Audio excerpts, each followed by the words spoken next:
In this episode, we're going to take a look at some more ninjas that have found employment opportunities working for Cobra. So, stick around.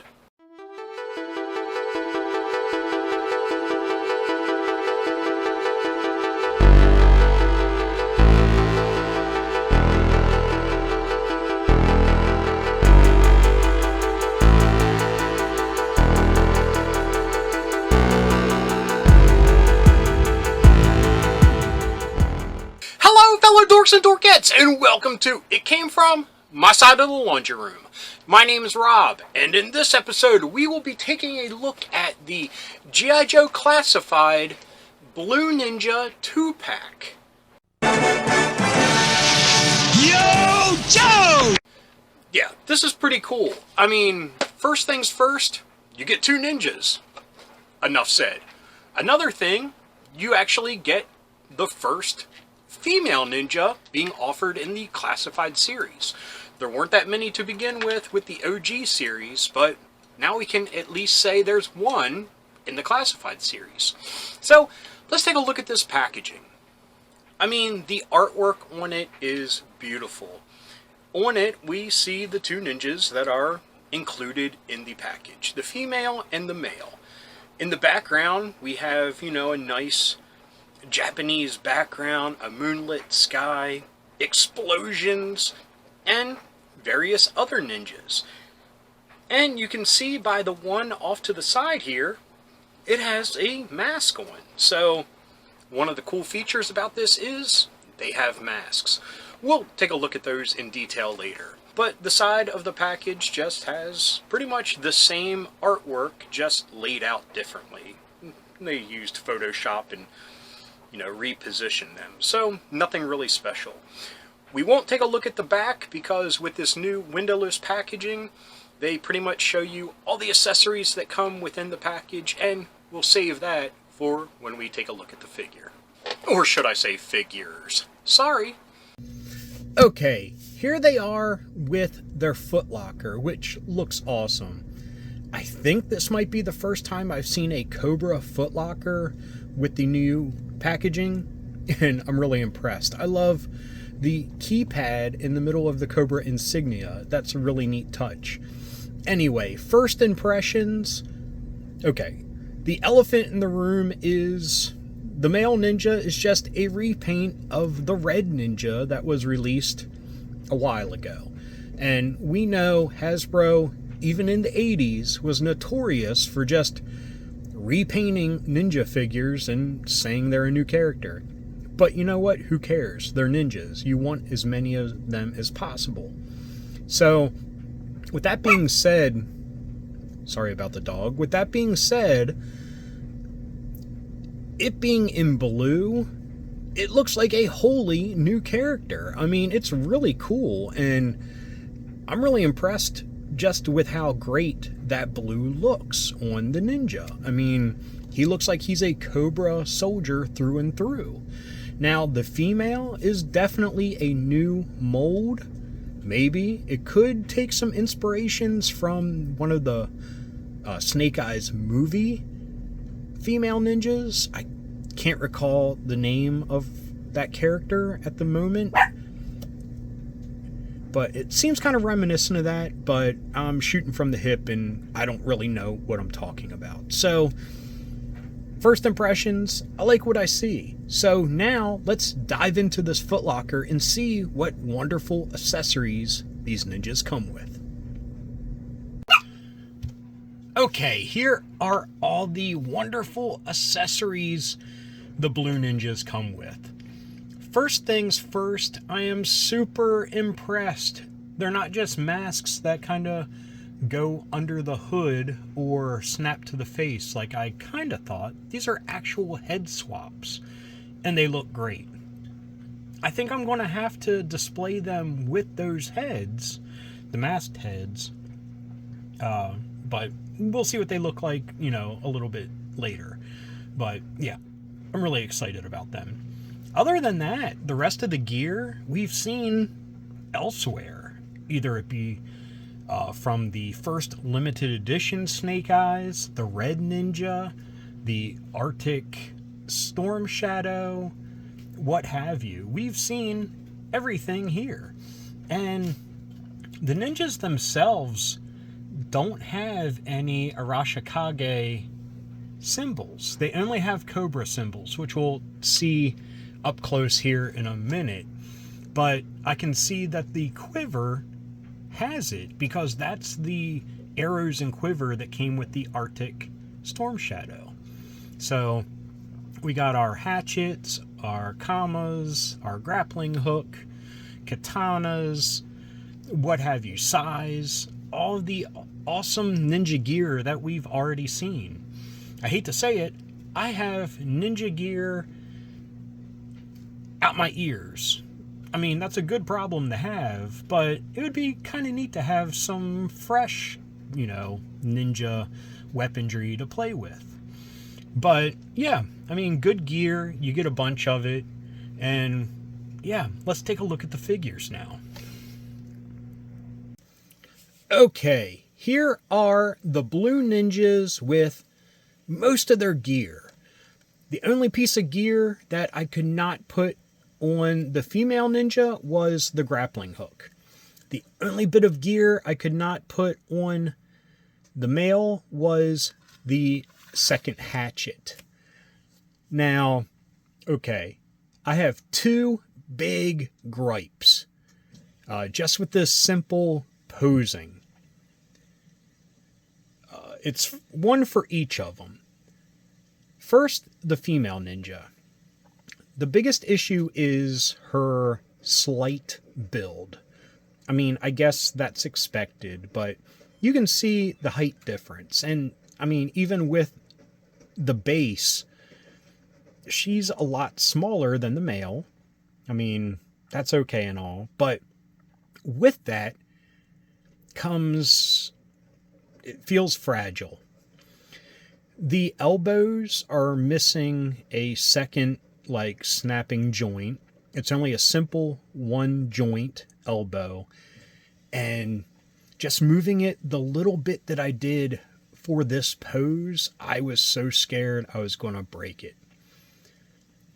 Now the legs have a double joint and they feel very sturdy, but the arms do not.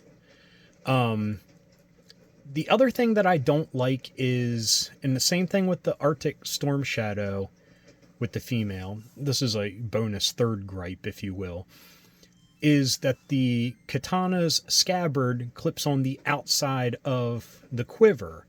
It just seems very bulky and, just odd. I wish there was some way to attach it to her hip, like the male has. He has a little open scabbard, if you will, on his hip for his katana. So that would have been a little bit cooler, in my opinion. Now, the original second gripe was with the male, and it's his hands. Now, the one thing about the classified Joes, in my opinion, they are notorious for having very pliable, yet, in my opinion, a scary bit of, fragile nature to their hands. And the one thing about the pliable hands is, you can open up the fingers a little bit to put, weaponry and stuff in their hands. This dude, they are rigid and just very hard. That hatchet is the only thing that would fit in his right hand. Because if I try to spread that hand, it's going to shatter. The katana wouldn't fit in it. The sais wouldn't fit in it. The kamas wouldn't fit in it. Now, his left hand is a little bit more open. And oddly enough, it has the trigger finger extended. And, I guess you can give him guns. There's no big rule that says you can't. But, and there's nothing wrong with him being left-handed. That makes him more, rare. But, yeah, both hands should be a little bit more, pliable. The right hand should be a little bit more open. Something. Yeah, just a very odd thing, and I was very surprised by that. Did not expect it. Anyway, one of the things I was going to point out that I mentioned earlier was the Cobra insignias on their headbands. The male even has it on his like clavicle area, right in the middle there. But yeah, no Arashikage symbols, and I believe the Red Ninja didn't have any either. But the weaponry has it because they're just recycling it from the Storm Shadow release. So let's get to the awesome alternate heads with the masks, and yeah, let's see what cool poses we can come up with that limited articulation that I was talking about. Here we are with their awesome Oni masks, and I have the female with the fox mask posed as she's going to be pulling an arrow from the quiver and going to knock it and take somebody out. The male with the like demon Oni, I know it's redundant, Oni mask, has the katana still in his hand, but I was able to fit the longer blade. For some reason, I always forget the name. In his other hand by sliding it blade first in and pulling it up the handle a little bit. But I think they look nice. I really like the masks. It's a really nice touch. The only thing I would have liked a little bit better with at least the Oni mask male is that they included in, another hood to go up around that. Now, I have extra hoods from the other characters, but none of them are the proper color. That might be something I remedy another day, but for now they look great. And I can't wait to pose them with the Red Ninja with Storm Shadow. His little ninja click, if you will. But yeah, I really like this.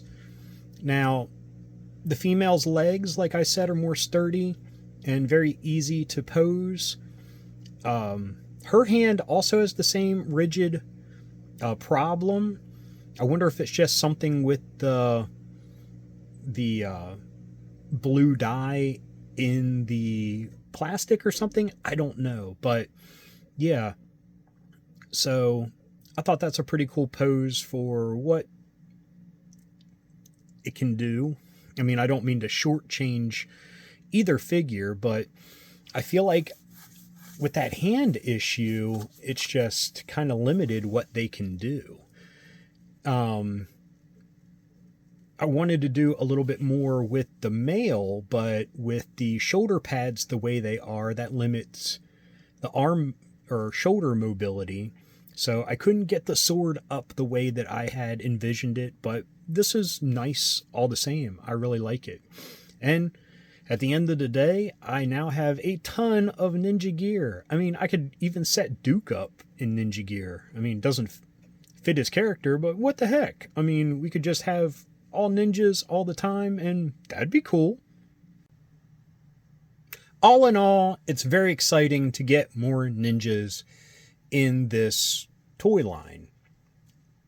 As I've said a couple times already, more ninjas is not a bad problem to have. Now, one thing that I was thinking while I was playing with their accessories earlier, and I want to call back the episode I did on the Kamakura figure. When I complained that he came with so much gear and nowhere to put it, these figures, well, at least the male ninja figure, is a great example of how they could minimally add little things to allow him to carry more. I mean, just that little slide scabbard thing on his hip would have been great.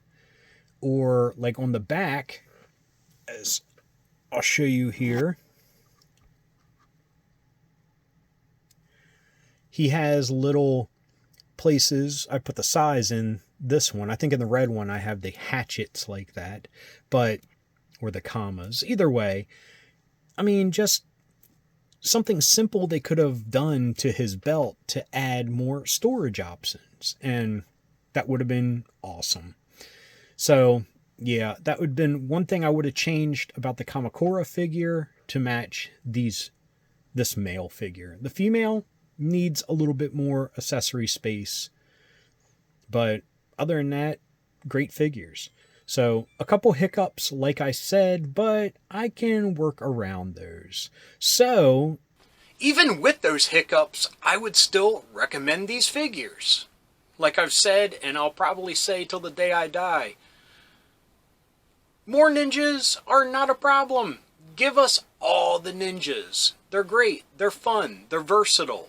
I mean, you can add them to any battle scenario you have cooked up for your G.I. Joe or Cobra forces. And yeah, they're fun no matter what. It comes with a lot of great gear. So if you haven't picked up the other ninja characters, this is a great starting point to build up a large ninja armory. And yeah, really neat stuff.